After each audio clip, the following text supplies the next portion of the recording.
देखो स्टार्ट करते हैं ईथर। तो अल्कोहल फिनॉल हो चुका है, ईथर के बारे में पढ़ते हैं। तो देखो ईथर एक्चुअल में होता क्या है, तो मैंने थोड़ा बहुत जब चैप्टर स्टार्ट किया था तब मैंने थोड़ा बहुत बताया था कि ईथर कुछ इस तरीके से हो सकता है, जैसे ROR, ये ईथर हो सकता है। यानी कि इधर भी कोई एल्किल ग्रुप हो सकता है, इधर भी एल्किल ग्रुप हो सकता है, और बीच में क्या होगा, ऑक्सीजन होगा। तो ऑक्सीजन किन्हीं भी दो कार्बन के बीच में सिंगल बॉन्ड के साथ में जुड़ा हुआ होगा, क्योंकि ऑक्सीजन कितने बॉन्ड बनाता है भाई, 2 बॉन्ड बनाता है। तो इस तरीके से अगर आ रहा है उसे आप क्या बोल सकते हो, ईथर बोल सकते हो। अच्छा, ईथर कोई ज़रूरी नहीं है कि दोनों तरफ ही एल्किल ग्रुप जुड़े हुए हों, हो सकता है यहाँ पे एरिल ग्रुप भी आ जाए। जैसे मैं अभी आगे डिटेल में समझाता हूँ इस चीज़ को। जैसे कि अगर मैं परिचय की बात करूँ, इंट्रोडक्शन की बात करूँ, तो ईथर एक तो ये पॉसिबिलिटी है कि ROR इस तरीके से आ जाए। ये एक संभावना ये भी है, R का मतलब कोई भी एल्किल समूह होता है, यहाँ भी कोई एल्किल समूह होता है। एल्किल समूह की जगह एरिल समूह आ जाए। एराइल का मतलब होता है बेंजीन वाला ग्रुप अगर आ रहा है, तो इस तरीके से हम उसे AR से रिप्रेजेंट करते हैं। AR O पे क्या आ जाए, AR। इस तरीके से भी संभावना हो सकती है। इसका मतलब आप समझ रहे हो, इसका मतलब है यहाँ पे बेंजीन, इस तरीके से कोई बेंजीन वाला ग्रुप जो है इस तरीके से जुड़ा हुआ हो सकता है, ऐसे करके। इसी को हमने यहाँ एरिल समूह बोल दिया है, बेंजीन युक्त कोई समूह होगा, ऐसा करके हो सकता है। या ऐसा भी हो सकता है, देखो ऊपर तो दोनों ही तरफ एल्किल ग्रुप आ गया, यहाँ पे दोनों तरफ एरिल ग्रुप आ गया। या ऐसा भी हो सकता है कि एक तरफ एरिल हो और दूसरी तरफ पे क्या आ जाए, एल्किल ग्रुप आ जाए। तो ऐसा भी हम बोल सकते हैं कि एक तरफ तो यहाँ R आ जाए और दूसरी तरफ क्या आ जाए भाई, AR आ जाए। तो ये एराइल ग्रुप है और ये एल्काइल ग्रुप है। तो इस तरीके से यहाँ पे ये सभी क्या है, हमारे ईथर है। कुल मिला के सीधी सी बात है, 2 कार्बनों के बीच में क्या रहा होगा, ऑक्सीजन होगा, और ऑक्सीजन 2 बॉन्ड बना रहा होगा, सिंगल बॉन्ड के साथ में बनाया हुआ होगा। हो सकता है दोनों तरफ एल्किल ग्रुप आ जाए, या हो सकता है दोनों तरफ एराइल ग्रुप आ जाए, या हो सकता है एक तरफ एल्काइल हो, दूसरी तरफ एराइल ग्रुप आ जाए। किसी भी तरीके से संभावना हो सकती है। अब डेफिनेशन की अगर बात करें तो कैसे लिख सकते हैं भाई, वे कार्बनिक यौगिक जिनमें द्विसंयोजक ऑक्सीजन से 2 एल्किल समूह या एरिल समूह समान या असमान कैसे भी हो सकते हैं, जुड़े होते हैं, उन्हें हम क्या बोलेंगे भाई, ईथर कहते हैं।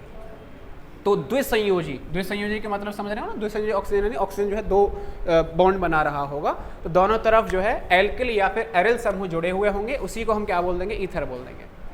अब ईथर को किस तरीके से बनाया जा सकता है, नॉर्मली अगर मैं बात करूंगा, जैसे R पे H है, यानी एल्केन कोई आपको दे रखा है, अगर मैं इस एल्केन में से H को हटा दूं और H की जगह OR अगर जोड़ दिया जाए, यानी ROR बनेगा, जिसको हम क्या बोल देते हैं, ईथर बोल देते हैं। ठीक है, तो आप इन्हें यहाँ पर लिख लेना, इनको कि ROR हो सकता है, या AROAR हो सकता है, या ROAR हो सकता है, किसी भी तरीके की यहाँ पर ईथर पॉसिबल हो सकती है।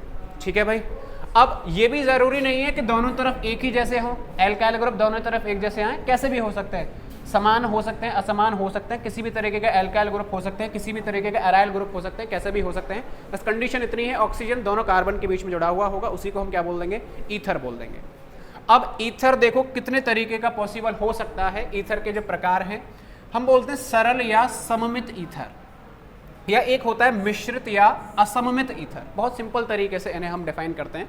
देखो भाई, इनका मतलब क्या हो जाएगा, सरल या सममित ईथर का मतलब होता है कि जो हमारे पास ROR था, वहां पे दोनों तरफ एल्काइल ग्रुप समान होने चाहिए। कैसे होने चाहिए, समान, यानी इधर जो एल्किल ग्रुप आ रहा है वही इधर भी आना चाहिए। दोनों ओर अगर समान है तो उसे हम क्या बोलेंगे, सरल या सममित। सममित यानी सिमेट्रिक है। सिमेट्रिक का मतलब है कि जो इधर है वही इधर आ रहा है। हो सकता है इस तरीके से आ जाए, AROAR, इस तरीके से अगर आ रहा है तो इसे तो हम बोल देंगे सरल या सममित। अब मिश्रित या असममित का मतलब क्या होता है, मिश्रित या असममित का मतलब इस तरीके से हो जाएगा कि देखो भाई, ये अलग अलग पॉसिबल होगा। अलग अलग का मतलब है RO, इधर क्या आ जाए भाई, R' आ जाए। R' का मतलब आप समझ गए होंगे, R' का मतलब है इधर एल्किल समूह बदल चुका है, इस तरीके से आ जाए, या फिर इस तरीके से आ जाए ROAR ही आ जाए, ये पूरे ही समूह ही चेंज हो जाए, एक तरफ R आ जाए, एक तरफ क्या आ जाए, AR आ जाए, या फिर इस तरीके से आ जाए, एक तरफ AR है, OAR', ये वाला जो है इधर समूह बदल जाए। तो इनको हम क्या बोल देंगे, मिश्रित बोल देंगे। या फिर असममित का मतलब सिंपल सी बात है, अनसिमेट्रिक, सिमेट्रिक नहीं होना चाहिए, उसे हम क्या बोल देंगे, असममित बोल देंगे। तो बस सीधी सी बात है, जैसे इस तरीके से लिखा हुआ मिल जाए CH3OCH3, तो दोनों तरफ CH3 आ गया तो इसमें आ जाएगा ये। या फिर इस तरीके से आ जाए आपका, जैसे इधर मैंने एक बेंजीन वाला ग्रुप जोड़ दिया है और इधर ऑक्सीजन है और इधर भी हमने क्या जोड़ा हुआ है, यहाँ पे बेंजल ग्रुप जोड़ा है, तो दोनों तरफ सेम आ रहे हैं, बिल्कुल सेम है। इसका मतलब कौन सा कैटेगरी आ जाएगा, सम्मित में आ जाएंगे, एग्जाम्पल दोनों के दोनों। लेकिन अगर हम बात करें असममित स्ट्रक्चर की, तो यहाँ पर किस तरीके से हो सकता है, CH3O पे C2H5 इस तरीके से मिल जाए। तो आप देख रहे होंगे एक तरफ तो CH3 आ गया, दूसरी तरफ क्या आ गया है, C2H5 आ गया, अलग अलग हो गया, असममित हो गया। या फिर इस तरीके से आ जाए CH3O और इस तरफ जो है मैंने बेंजीन वाला ग्रुप जोड़ दिया है। तो कुल मिला के बस इतना सा ध्यान रखना है कि ऑक्सीजन के दोनों तरफ जुड़ने वाले जो समूह जो जुड़े हुए हैं वो अगर समान है, एक जैसे हैं पूरी तरीके से, सममित या फिर सरल हो जाएगा, और नहीं है वो समान तो कौन सा हो जाएगा, असममित वाली कैटेगरी में, या फिर मिश्रित आप बोल सकते हो उसे। इस तरीके से आप इसको क्लासीफाई कर सकते हो, दो तरीके से बांट सकते हैं। किसी बच्चे को डाउट तो नहीं है भाई, समझ लोगे ना आराम से। बस ऑक्सीजन के दोनों तरफ एक जैसे है, यानी सरल है, सम्मित है, समान नहीं है, इसका मतलब है असम्मित है, सीधी सी बात है, और कुछ यहाँ पे है नहीं है। वही चीज़ें देखो हमने लिख रखे हैं, वे ईथर जिनकी संरचना में दोनों एल्किल या एरल समूह समान होते हैं, दोनों कैसे हो जाएंगे, समान होते हैं, उन्हें सरल या साधारण या सम्मित ईथर हम कह देंगे। दूसरा वाला क्या है, वे ईथर जिनकी संरचना में दोनों एल्किल या एरल समूह भिन्न भिन्न होते हैं, दोनों ही अगर अलग अलग हो जाएं, उन्हें हम क्या बोल देंगे, मिश्रित ईथर या असममित ईथर के नाम से हम जान रहे होंगे। ठीक है भाई। अच्छा, इनका वर्गीकरण एक तरीके से और किया जाता है। ईथर का जो वर्गीकरण है दो भागों में और वर्गीकृत किया जाता है। किस तरीके से वर्गीकरण किया है, ये हमने किया है एलिफैटिक और एरोमेटिक ईथर के बेसिस पे। अब एलिफैटिक या एरोमेटिक का क्या मतलब होता है, एलिफैटिक का मतलब तो ये है, ध्यान से समझना, कि जो ऑक्सीजन है, ऑक्सीजन के दोनों तरफ क्या आ जाए, एल्काइल ग्रुप अगर आ रहा है, तो एल्किल ग्रुप अगर जुड़ा हुआ है, नॉर्मल कार्बन की चेन अगर आ रही है, तो उसे तो हम क्या बोल देंगे, एलिफैटिक। यानी कुछ इस तरीके से आ जाए ROR, या तो ऐसा आ जाए या ऐसा आ जाए ROR-, कोई फर्क नहीं पड़ता, ये दोनों समान हो या अलग अलग हो, होना चाहिए एल्किल ग्रुप होना चाहिए। तो इस तरीके से अगर आ रहा है तो इसे तो मैं क्या बोल दूंगा, एलिफैटिक। लेकिन एरोमेटिक का क्या मतलब होगा, AR-O-AR ऐसा आ जाए, या फिर AR-O-AR- आ जाए, कुछ भी आ जाए, ये क्या हो जाएगा, एरोमेटिक। अब आप ये कहोगे कि जी अगर ऐसा आ जाए कि एक तरफ तो AR है और दूसरी तरफ क्या आ जाए, R आ जाए, यहाँ तो दोनों तरफ RR ले लिए, यहाँ दोनों तरफ AR ले लिए, अलग हो या सेम हो कोई फर्क नहीं पड़ता। लेकिन अगर ऐसा आ जाए कि ऑक्सीजन के एक तरफ तो एल्काइल ग्रुप है और दूसरी तरफ क्या आ जाए, एराइल ग्रुप आ जाए, तब आप उसे एलिफैटिक बोलोगे या फिर एरोमेटिक बोलोगे। तब हम क्या बोलेंगे उसे, तो उसे हम नीचे वाले कैटेगरी में डालेंगे, एरोमेटिक वाले में, क्योंकि उस पर एराइल ग्रुप जुड़ा हुआ है। यानी इसमें आप इस तरीके से और लिख सकते हो, एराइल पे ऑक्सीजन पे अगर R भी आ रहा है तो इसी कैटेगरी में वो आ जाएगा। ठीक है भाई। तो ये तो कौन से हो जाएंगे, एरोमेटिक, और ऊपर वाले कौन से हो जाएंगे, एलिफैटिक। यहाँ आप देख सकते हो, वे ईथर जिनमें R तथा R- दोनों एल्किल समूह हो उन्हें एलिफैटिक ईथर कहते हैं। R जुड़ा हुआ हो या R- भी आ जाए, कोई फर्क नहीं पड़ता। अगर देखो ये वाला होगा तो सम्मित बोल देंगे और ये वाला होगा तो असम्मित बोल दोगे आप इसे। अच्छा, एरोमेटिक में क्या आ जाएगा, वे ईथर जिनमें AR दोनों एरिल समूह या एक एरिल तथा दूसरा क्या हो जाए भाई, एल्किल समूह भी हो, उन्हें हम क्या बोलेंगे, एरोमेटिक ईथर कह देंगे। तो हो सकता है दोनों एक जैसे आ जाए, हो सकता है अलग अलग हो, या हो सकता है एक एल्काइल आ जाए एक एराइल आ जाए, तो ये फिर किस में आ जाएंगे, हमारे एरोमेटिक ईथर के कैटेगरी में आ जाएंगे। अब यहाँ पे आप बताओ, ये वाला बताओ, सममित ईथर होगा असम्मित होगा, सम्मित, ये वाला असम्मित, ये वाला असम्मित, आराम से पहचान लोगे। तो इस तरीके से हमने ईथर का वर्गीकरण किया हुआ है, जिसमें कोई पहचानने वाली खास बात है ही नहीं है। आप नाम से ही पता कर लोगे कौन सा एलिफैटिक है, कौन सा एरोमेटिक है, कौन सा सम्मित है या कौन सा असम्मित है। ठीक है, यहाँ तक क्लियर है भाई आपको। आगे चलते हैं। नेक्स्ट है आइसोमेरिज्म ऑफ ईथर्स, यानी ईथर्स में जो समावयवता होती है वो किस तरीके से होती है उसको हम देखते हैं। तो पहले लिख देता हूँ, ईथर में समावयवता। ईथर में जो समावयवता होती है या ईथरों की समावयवता जो होती है उसको हम किस तरीके से पढ़ेंगे। तो यहाँ पे मेनली जो ईथर होते हैं वो दो तरीके की समावयवता को प्रदर्शित करते हैं, एक तो क्रियात्मक समावयवता और दूसरी क्या होती है, मध्यावयवता। क्रियात्मक समावयवता और एक क्या होती है, मध्यावयवता। क्रियात्मक समावयवता जो होती है उसको तो हम बोलेंगे फंक्शनल आइसोमेरिज्म, नाम लिख देता हूं मैं इसे इंग्लिश में भी, क्या बोलेंगे, फंक्शनल आइसोमेरिज्म। और मध्यावयवता जो होती है उसे हम बोलते हैं टॉटोमर, टॉटोमर्स, इंग्लिश में टॉटोमर नाम होता है इनका। कौन सा मर, टॉटोमर, ठीक है, मध्यावयवता बोलते हैं। और ये होता है क्रियात्मक। अब देखो क्रियात्मक समावयवता नाम से ही क्लियर होता है, जैसे हमने पहले पढ़ा हुआ था, अल्कोहल में हमने पढ़ाया था समावयवता के बारे में। तो फंक्शनल यानी क्रियात्मक समावयवता का मतलब है कि जो संरचनात्मक सूत्र है वो तो कैसा होना चाहिए, समान होना चाहिए, लेकिन फंक्शनल ग्रुप क्या आ जाना चाहिए भाई, अलग अलग होना चाहिए। तो अगर क्रियात्मक समूह ही अलग अलग आ जाए तो उसको हम क्या बोल देंगे कि वो क्रियात्मक समावयवता को प्रदर्शित कर रहे हैं। जैसे कि एग्जाम्पल से समझते हैं। एग्जाम्पल मैंने यहाँ पर ले लिया, एग्जाम्पल मैंने ले लिया सपोज C3H8O, क्या लिया है मैंने, C3H8O, ये मैंने एक एग्जाम्पल लिया हुआ है। अब इसका अगर मैं स्ट्रक्चर बनाऊं, संरचना बनाऊं, तो इसकी संरचना देखो क्या क्या संभव हो सकती है वो हम देख लेते हैं। इसकी जो संरचना है वो कैसे कैसे पॉसिबल हो सकती है। हो सकता है इस तरीके से आ जाए CH3 CS2 CS2 पे क्या आ जाए, OH आ जाए। देखो कार्बन कितने, 1 2 3 3 कार्बन है, हाइड्रोजन कितने 3 और 3 और 2 5 6 7 8 8 हाइड्रोजन है और एक क्या है, ऑक्सीजन। एक तो संरचना ये बन गई। अब ये जो है आप देख पा रहे होंगे, ये क्या लिखा हुआ है हमारे पास, अल्कोहल है। क्या बना हुआ है, अल्कोहल है।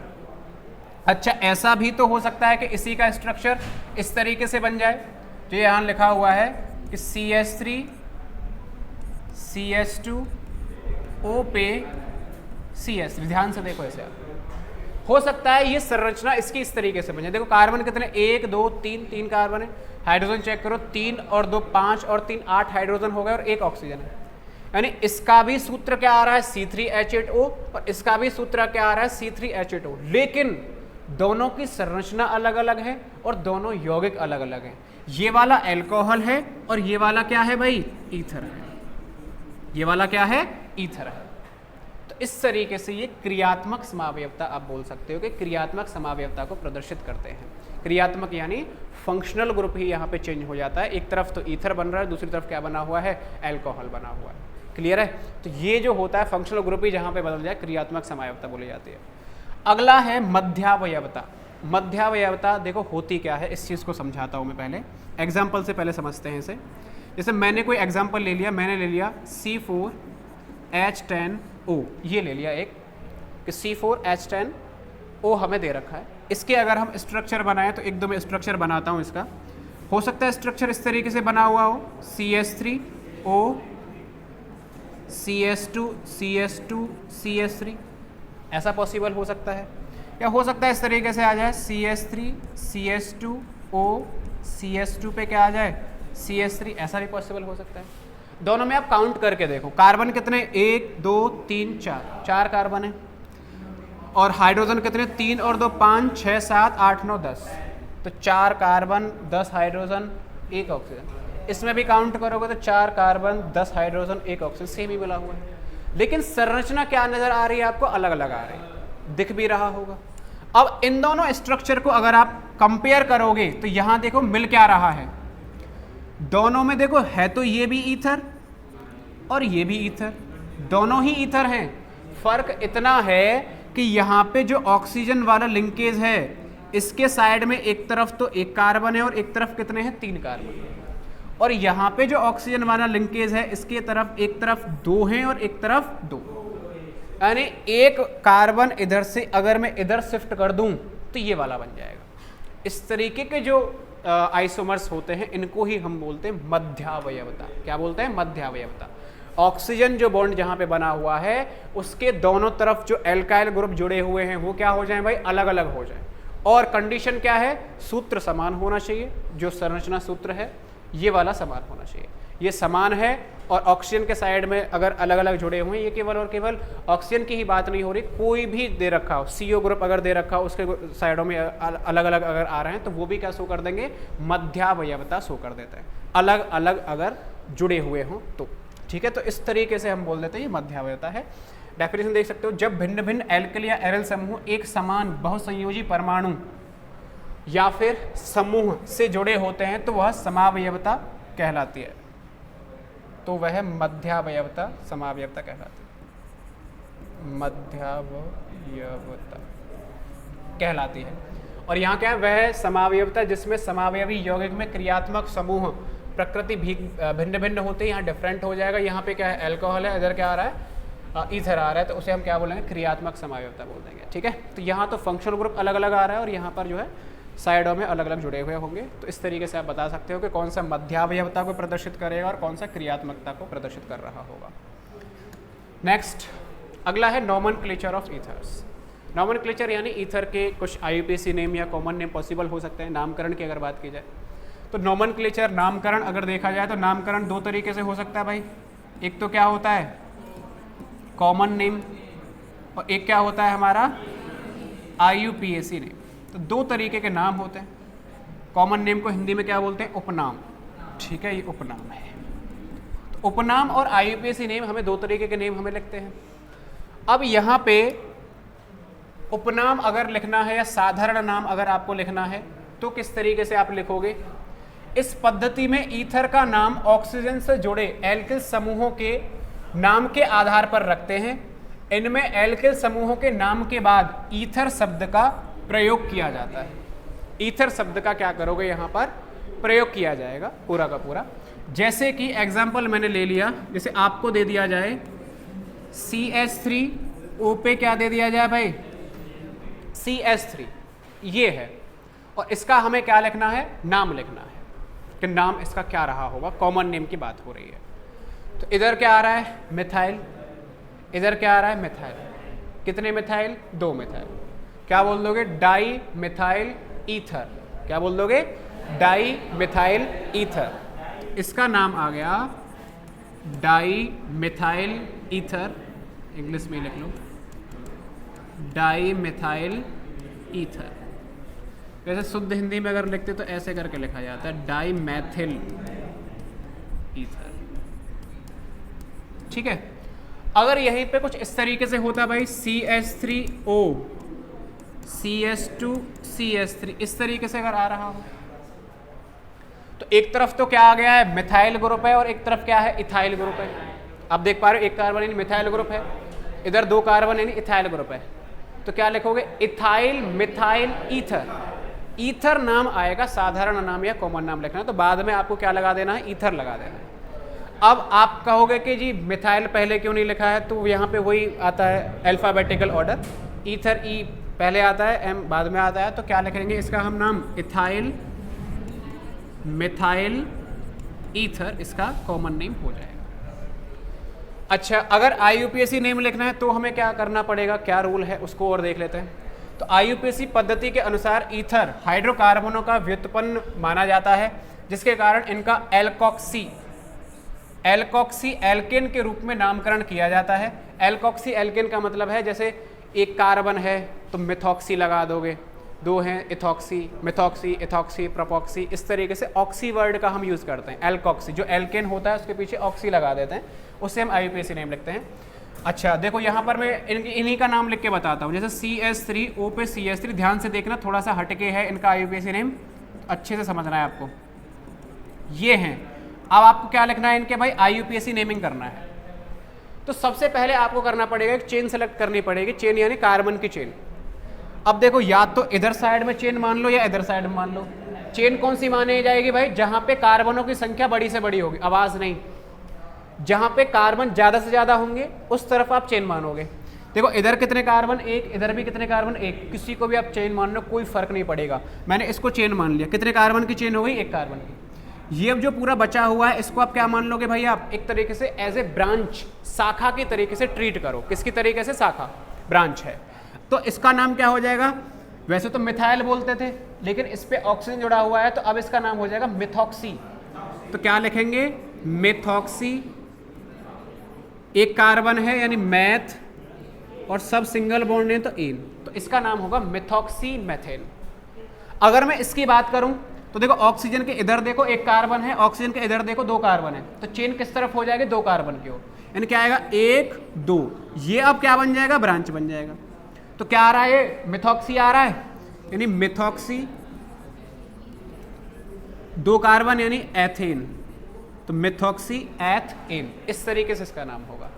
तो ये तो आ गया मिथॉक्सी मेथेन, और ये क्या आ जाएगा, मिथॉक्सी एथेन। यहाँ पे चेन सेलेक्ट करनी पड़ेगी, और जो ऑक्सीजन वाला जो है वो एज ए ब्रांच आ जाएगा, उसका नाम पहले लिखा जाएगा।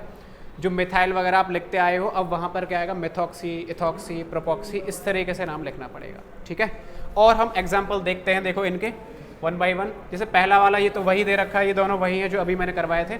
तो इसका नाम क्या आ जाएगा, कॉमन नेम की अगर बात करें, ये भी मिथाइल है, ये भी मिथाइल है, तो क्या हो जाएगा, डाई मिथाइल ईथर। IUPAC की बात करें तो मिथॉक्सी मेथेन, ओके। ये वाला भी बताया था, नंबरिंग करेंगे, ये आ गया, ये एज ए ब्रांच आ जाएगा। अच्छा पहले कॉमन नेम लिखते हैं, तो क्या आया था, ethyl methyl ether, ethyl methyl ether. इसका क्या नाम आएगा भाई, मिथॉक्सी एथेन, समझ गए।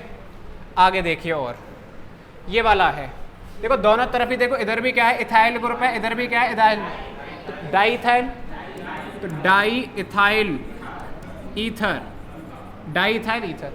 IUPAC लिखेंगे तो क्या आएगा, 1 2, नंबरिंग कर दिया, तो 1 पे ये पूरा आ रहा है, तो इसको क्या बोलेंगे अब, इथॉक्सी, क्या बोलेंगे, इथॉक्सी।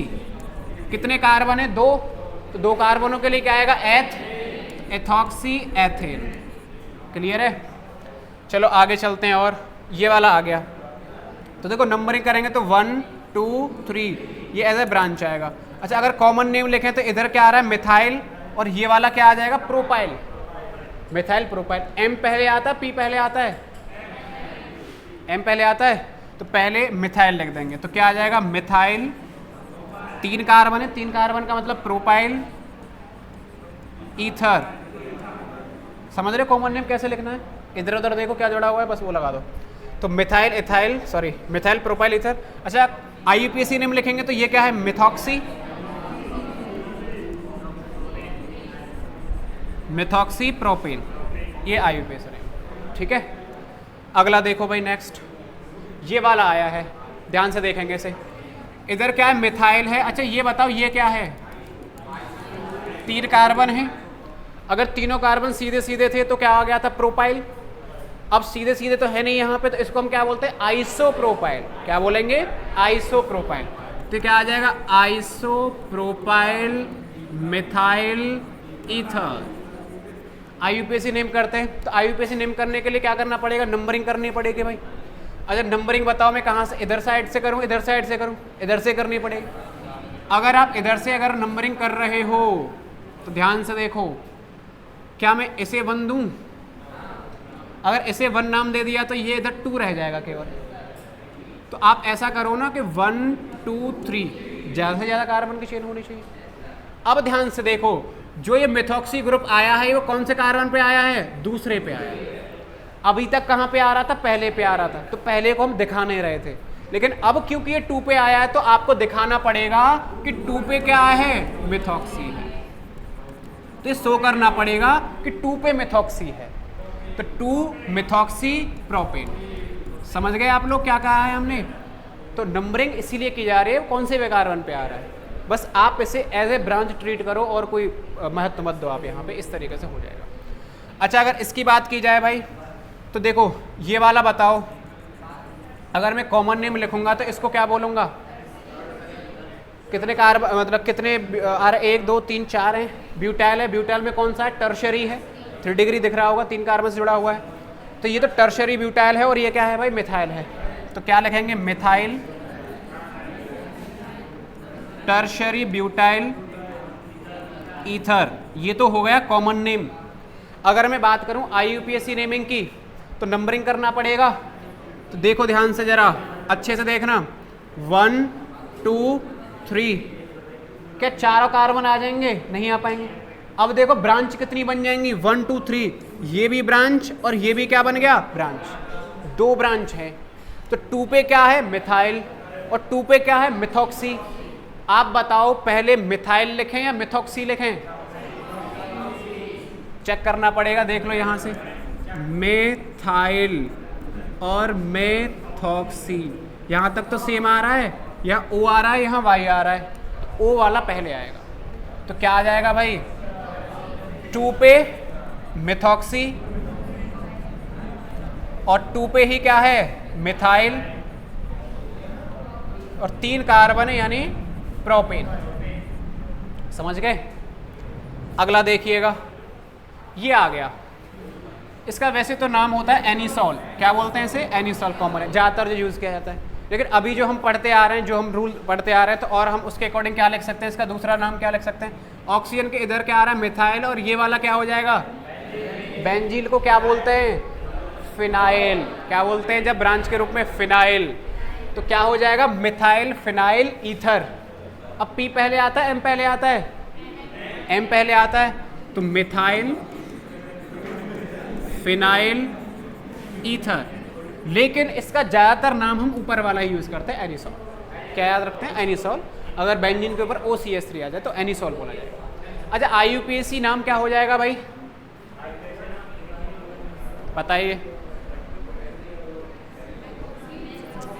बेंजीन है, बेंजीन पे एज ए ब्रांच मान सकते हो, तो क्या हो जाएगा, मिथॉक्सी बेंजीन, हो गया नाम। ओके, अच्छा ये आ गया। अब देखो यहाँ पे, अब ये क्या है, इथाइल है, और ये क्या है, फिनाइल। तो क्या आ जाएगा, इथाइल फिनाइल ईथर, या इसका और नाम क्या होता है, फेनिटॉल। क्या होता है, फेनिटॉल। ये बहुत कम यूज़ होता है, बस एनिसॉल को याद रखना आप, तो बस इथाइल फिनाइल ईथर। अच्छा, इसका क्या नाम होगा, इथॉक्सी बेंजीन। समझ गए आप लोग क्या हो रहा है, बेंजीन। इस तरीके से हमारे IUPAC हो सकते हैं। कॉमन नेम, IUPAC नेम आप लिख सकते हो, कैसे भी आ जाए, कर लोगे तो कोई नई चीज़ नहीं है, आराम से कर सकते हो। अगला है ईथर बनाने की विधि। ईथर को किस तरीके से बनाया जाता है, ध्यान से देखेंगे भाई, समझ लो इसे पूरा, ज़्यादा रिएक्शन नहीं है, बहुत कम है इसकी। तो प्रयोगशाला तथा औद्योगिक स्तर पर यह एथिल अल्कोहल की सांद्र H2SO4 के साथ 140 डिग्री सेल्सियस पर गर्म करने पर अभिक्रिया करके बनाया जाता है, अतः H2SO4 उत्प्रेरक तथा निर्जलीकरण दोनों का कार्य करता है। यानी एथिल अल्कोहल के साथ में, यानी CH3 CH2OH की रिएक्शन H2SO4 के साथ हीट करने पे बनाई जाती है रिएक्शन। और यहाँ पर देखो होता क्या है, यहाँ कुछ इस तरीके से होता है कि ये वाला जो इथाइल ग्रुप होता है ना, ये वाला जो इथाइल ग्रुप होता है, इसके 2 मोल रिएक्ट करते हैं इसके साथ में। 2 मोल जब रिएक्ट करेंगे तो होगा क्या, यहाँ पे मैं नीचे बना के दिखा रहा हूँ, ये दिख नहीं रहा होगा कलर आपको, ध्यान से देखना, इसके 2 मोल यानी CH3 CH2OH plus CH3 CH2OH, ये आपस में रिएक्ट करेंगे। अब बनेगा क्या, जैसे ही हम हीट करते हैं तो इधर से OH निकल गया, इधर से क्या निकल गया, एक H निकल गया, बाहर क्या जाएगा, H2। तो ये वाला इसके साथ में जुड़ेगा, तो बनेगा क्या, देखो CH3 CH2 CH3 CH2O पे क्या है, CH2 CH3 प्लस बाहर क्या चला जाएगा, और ये क्या बन चुका है, कौन सा ईथर है, डाई इथाइल ईथर। समझ गए? तो 2 बार रिएक्ट कर जाता है। आप सीधा सीधा यहाँ जब लिखोगे तो सीधा सीधा बना देना कि CH3 CH2O, यही रिपीट कर दो, CH2 पे क्या बन जाएगा, CH3, यानी ये ईथर बन चुका है। इसी को मैंने ओपन करके ऐसे करके यहाँ नीचे बना दिया, दोनों रिएक्शन सेम ही हैं, कोई अलग अलग नहीं है। तो एक तो तरीका ये है हमें ईथर को बनाने का। आगे देखते हैं, नेक्स्ट है विलियमसन ईथर संश्लेषण। ये पहले आई थी रिएक्शन, नहीं आई थी भाई, आई थी, पढ़ चुके हैं हम, तो फिर तो ठीक ही है। और मैंने शायद पहले भी बताया होगा कि इंपॉर्टेंट रिएक्शन है विलियमसन ईथर संश्लेषण जो होती है। विलियमसन ईथर संश्लेषण क्या बताती है भाई, सोडियम एल्कोक्साइड की रिएक्शन करते हैं, ये सोडियम है और ये क्या है, एल्कोक्साइड।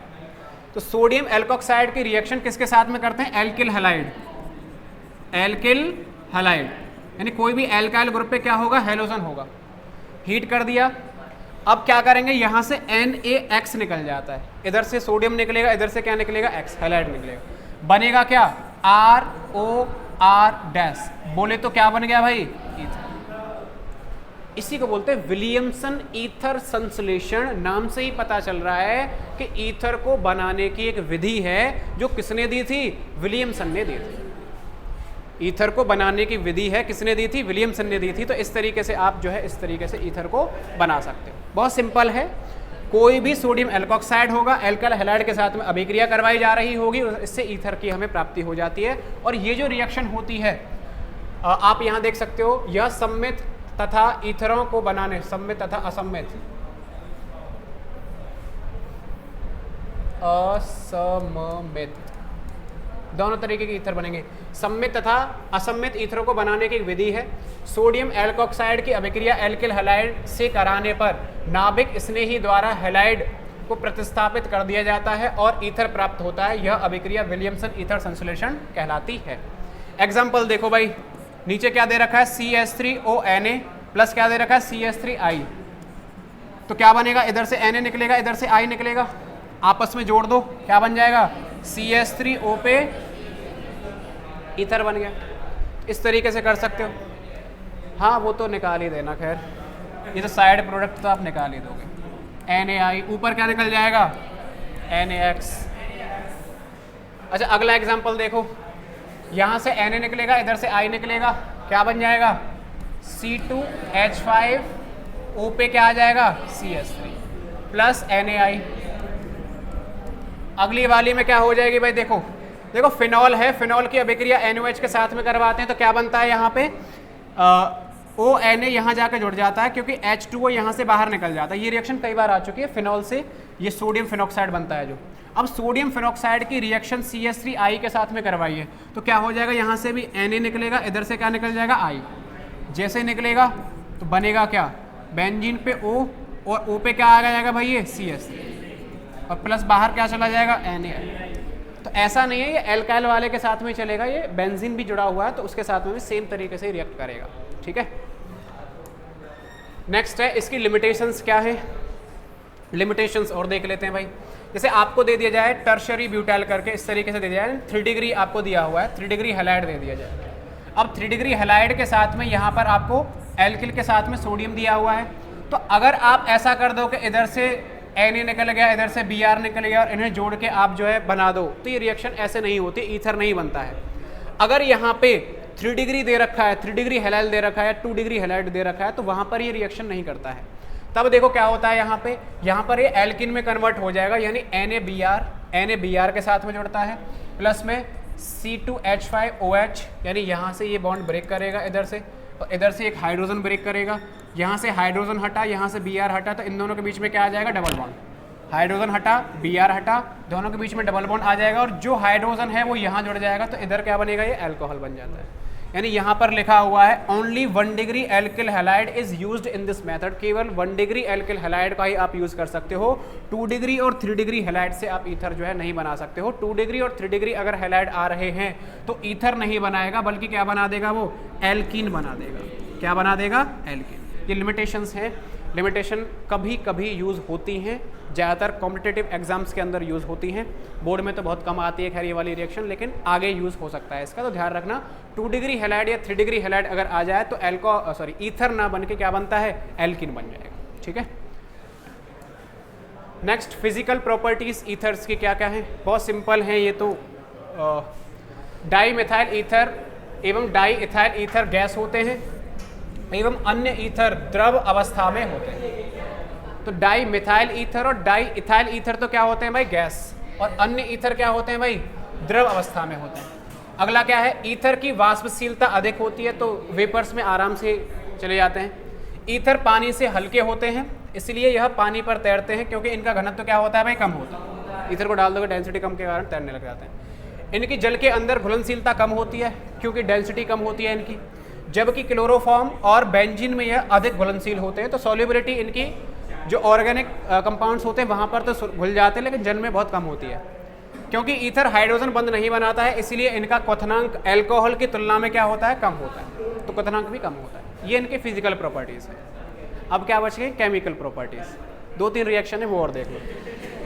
अरे खत्म तो भी हो जाएगा ये, है ना, अदरवाइज 5 मिनट के लिए फिर आए, खत्म हो जाएगा, है ना, पूरा लेक्चर तो भी हो जाएगा ईथर का कंप्लीट। अगला है आवाज नहीं, ध्यान से देखो।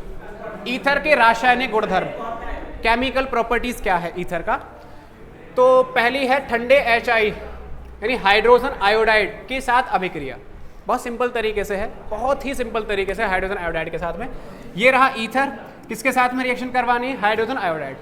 बॉन्ड ब्रेक करो और एक तरफ क्या आ जाएगा H, दूसरी तरफ क्या आ जाएगा I। ब्रेक किया, एक तरफ H दूसरी तरफ I, तो क्या बन गया आपका CH3O पे H और CH3I। सेम यहाँ पे है, यहाँ पे भी क्या होगा, बॉन्ड ब्रेक होगा, एक तरफ क्या आएगा H दूसरी तरफ I, तो बॉन्ड ब्रेक किया, एक तरफ H और एक तरफ क्या आ जाएगा I। बस अब यहाँ पे एक कंसेप्ट आएगा कि हमें बॉन्ड ब्रेक करके किधर H जोड़े और किधर I जोड़े। ध्यान से देखना, यहाँ अगर मैं ब्रेक करता तो इधर H भी आ सकती थी, I भी आ सकती थी, कुछ भी आ सकता था, है ना। तो आपका ये बन गया, आप अगर इसको ब्रेक करते, इधर H जोड़ो या I जोड़ो, कहीं भी जोड़ दो, कोई फर्क नहीं पड़ेगा क्योंकि सिमेट्रिक है। लेकिन यहाँ पे क्या आ रहा है, C2H5 है और यहाँ पर क्या है, CH3। अब बात ये आती है कि सर आप हमें ये बताओ कि इधर हम H जोड़ें या इधर I जोड़ें, या फिर आप अगर इस बॉन्ड को ब्रेक कर रहे हो तो इधर मतलब इधर H आएगा या इधर I आएगा। I हम इसके साथ में जोड़ें या इसके साथ में जोड़ें, तो ध्यान रखना I हमेशा उसके साथ जोड़ना है, यहाँ पे कार्बन की संख्या कम होती है। तो इधर कार्बन 1 है तो कार्बन की संख्या कम है, इधर आ रही है, इधर I को चिपका दो और इधर क्या आ जाएगा, ऑक्सीजन आ जाएगा। तो क्या बन जाएगा, C2H5 पे OH और इधर क्या बन जाएगा, CH3I बन जाएगा। सिमिलरली यहाँ देखो, यहाँ पर क्या आएगा कि जी मैं इस बॉन्ड को तोड़ूं, ध्यान से देख लो, इसको तोड़ूं या इसको तोड़ूं, तो कौन सा तोड़ना पड़ेगा, जहां कम है उसे तोड़ दो। जिधर कम है उधर क्या लगा दोगे I, और जिधर ज्यादा वाला है उधर क्या जोड़ दोगे H। तो क्या बन जाएगा, CH3 CH पे CH3 पे OH आ गया और CH3 पे I। बस इतना है, बॉन्ड तोड़ो, जहां पर कार्बनों की संख्या ज्यादा है उस तरफ तो H आ जाता है, जहां पे कम है उस तरफ क्या आ जाएगा, I आ जाएगा। इस तरीके से आप HI के साथ में रिएक्शन कर सकते हो। सिमिलरली अगर एनिसोल के साथ में भी HI की रिएक्शन करवाई जाए तो क्या कर दोगे आप, बॉन्ड ब्रेक होगा और ब्रेक होने के बाद में देखो इधर ज्यादा है इधर कम है, तो ये वाला बॉन्ड ब्रेक किया, इधर क्या आ जाएगा I और इधर क्या आ जाएगा H। ये भी बिल्कुल उसी तरीके से रिएक्शन कर रहा है। तो ये तो HI के साथ में रिएक्शन थी। अगली है इलेक्ट्रोफिलिक सब्स्टिट्यूशन रिएक्शन का मतलब है जैसे हैलोजनीकरण हमने पढ़ा था।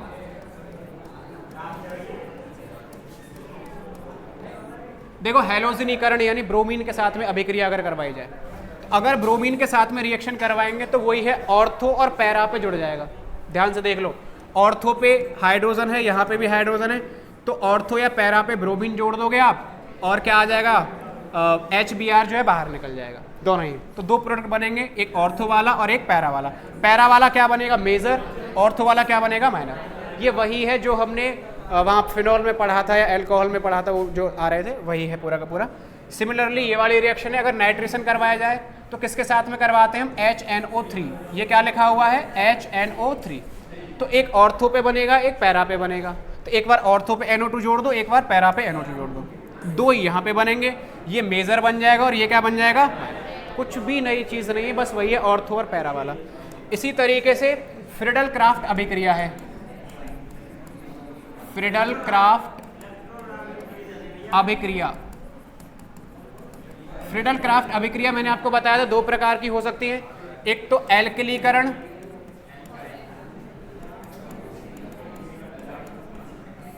एल्किलीकरण का मतलब होता है CH3Cl के साथ में होती है रिएक्शन। तो यहां पर होगा तो ऑर्थो और पैरा पे 2 प्रोडक्ट बन सकते हैं, HCl निकल जाएगा, CH3 हो सकता है ऑर्थो पे जुड़ जाए, हो सकता है पैरा पे जुड़ जाए। तो ऑर्थो और पैरा पे 2 बार CH3 जुड़ गया है और HCl बाहर निकल जाएगा, तो 2 प्रोडक्ट यहाँ पे बन जाएंगे। ये तो था हमारा एल्किलीकरण CH3Cl के साथ में। दूसरा इसी का पार्ट होता था एसिटिलीकरण, एसिटिलीकरण। इसमें किसके साथ में रिएक्शन हो रही थी, CH3COCl के साथ में। आप ऐसा लिख सकते हो CH3COCl। अब क्या होता है, यहाँ हाइड्रोजन, यहाँ HCl निकलेगा, ये वाला ग्रुप जुड़ जाएगा। एक बार इसको कहाँ जोड़ दो, ऑर्थो पे और एक बार पैरा पे, एक बार ऑर्थो पे और एक बार पैरा पे, 2 यहाँ पे पॉसिबल हो जाए। यही है आपकी ईथर की पूरी रिएक्शंस, ठीक है। तो आपका ईथर पूरा हो चुका है, ईथर क्या पूरा ही चैप्टर कंप्लीट हो चुका है।